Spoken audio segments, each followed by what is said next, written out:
मित्रांनो, तुम्ही शेवटचा व्लॉग बघितलाच असेल की मी मुंबईवरून गावी आलो. पण कशासाठी आलो हे तर मी तुम्हाला सांगितलंच नव्हतं. चला, तर मी सांगतो ॲक्चुअली मी मी आणि माझी फॅमिली जी आहे, ते आम्ही गावी का आलो आहोत.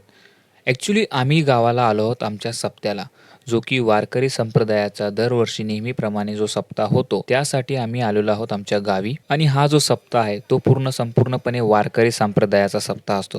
आमच्या गावी जो नेहमीप्रमाणे होत असतो. तो यावर्षी ह्या सप्त्याचा रौप्य महोत्सव अर्थातच 25वं वर्ष आहे. जो ऐश्वर्य संपन्न श्री संत भगवान बाबा, श्री संत वामनभाऊ महाराज व हरिभक्त पारायण रामजीबुवा महाराज यांच्या संयुक्त पुण्यतिथीनिमित्त हा जो सोहळा याचं रूपांतर असं पूर्ण महोत्सवामध्ये होतं. या सप्त्यासाठी आम्ही पूर्ण आमची फॅमिली जी आहेत आम्ही पूर्ण गावाला आलो. तर सप्त्यामध्ये नेहमी रात्री कीर्तन, दिवसा भागवत कथा अशा गोष्टी होतात.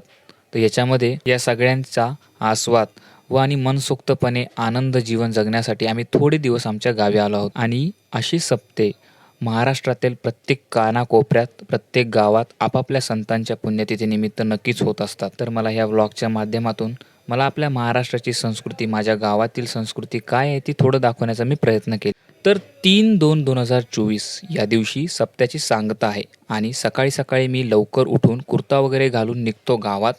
कारण आम्ही शेतात राहतो ना, तर गावापासून अंतर असं एकदम 2-4 मिनिटाचं आहे. आणि आजच्या दिवशी गावाला जे आहे संबोधन करण्यासाठी स्वयं भगवानगडाचे मठाधिपती डॉक्टर न्यायाचार्य नामदेव महाराज शास्त्री संपूर्णपणे आज आमच्या गावी येणार आहेत. तर त्यांचं दर्शन आम्ही सगळे घेतो.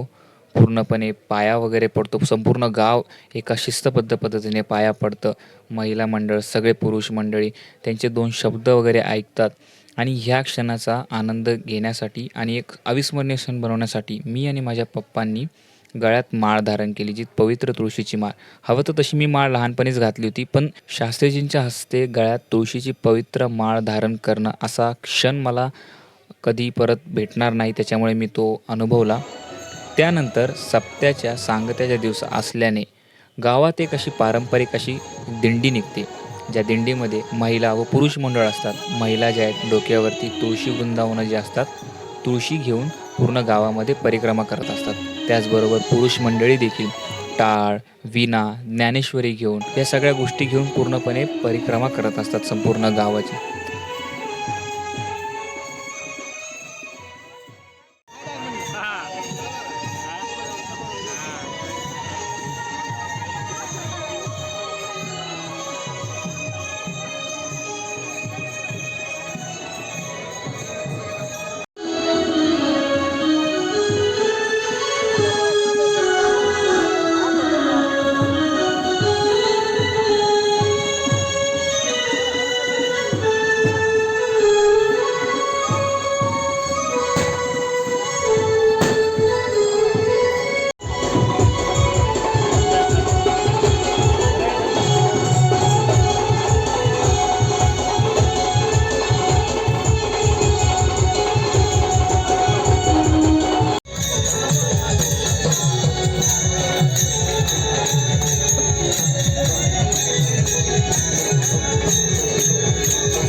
त्याच्यामध्ये थोडंसं तरुण मंडळाचं जे आहे ते देवाच्या गाण्यावरती पारंपरिक नृत्य, लेझिम नृत्य वगैरे अशा गोष्टीचा पूर्ण आनंद घेत घेत संपूर्ण परिक्रमा होते.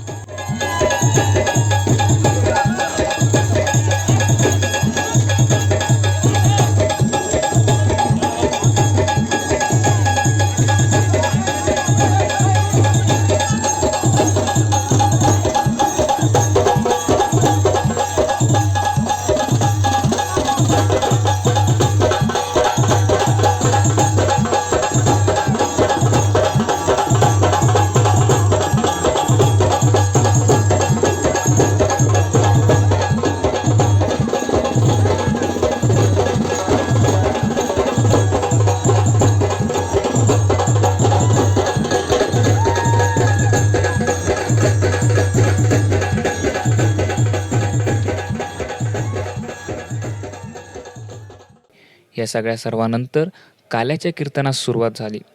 आणि काल्याच्या कीर्तनादरम्यानच माझी थोडीशी तब्येत थोडी तब्येत बरी नव्हती, त्या कारणास्तव मला जास्त काही शूट करता आलं नाही.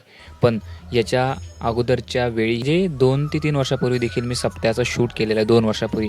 त्याचा देखील व्हिडिओ मी तुम्हाला पिन कमेंटमध्ये देतो आणि वरती आय कार्डवरती देतो. तुम्ही तिथे देखील बघू शकता की अशा पद्धतीमध्ये याच्यानंतर कीर्तन झाल्यानंतर शेवटी महाप्रसाद होतो. महाप्रसाद संपूर्ण गावामध्ये वाटला जातो, ज्याच्यामध्ये बुंदी, चिवडा जो असतो तो देवाचा महाप्रसाद मानला जातो काल्याच्या कीर्तनाच्या दिवशी. तर ह्या सगळ्या गोष्टीचा आनंद आम्ही घेण्यासाठी संपूर्णपणे गावाला आलेलो. तर अशा रीतीने हा छोटासा सप्त्याचा व्लॉग तुम्हाला कसा वाटला नक्की मला सांगा, कारण की प्रत्येक गावात असं कार्यक्रम महोत्सव होत असतो.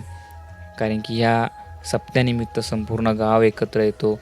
पूर्ण मुंबईहून, पुण्याहून, जिथून आमचे लोक सगळे असतात गावातले, ते सगळे लोक एकत्र येतात, भेटतात. ह्याचा देखील एक महत्त्वाचा भाग या महोत्सवरूपी भेटून येतो. तर तुम्हाला हा व्लॉग कसा वाटला नक्की कमेंट करून सांगा. आणि मी माफी मागतो की व्हिडिओ खूप लेट आहेत, कारण की मला कामानिमित्त मला व्हिडिओ टाकता येत नाहीत, एडिट करता येत नाही. त्याच्यामुळे पण एक जरा मी आता ट्राय करणार आहे की प्रॉपर एक टाईम टेबल फॉलो करून आपण नक्की व्हिडिओ बनवू.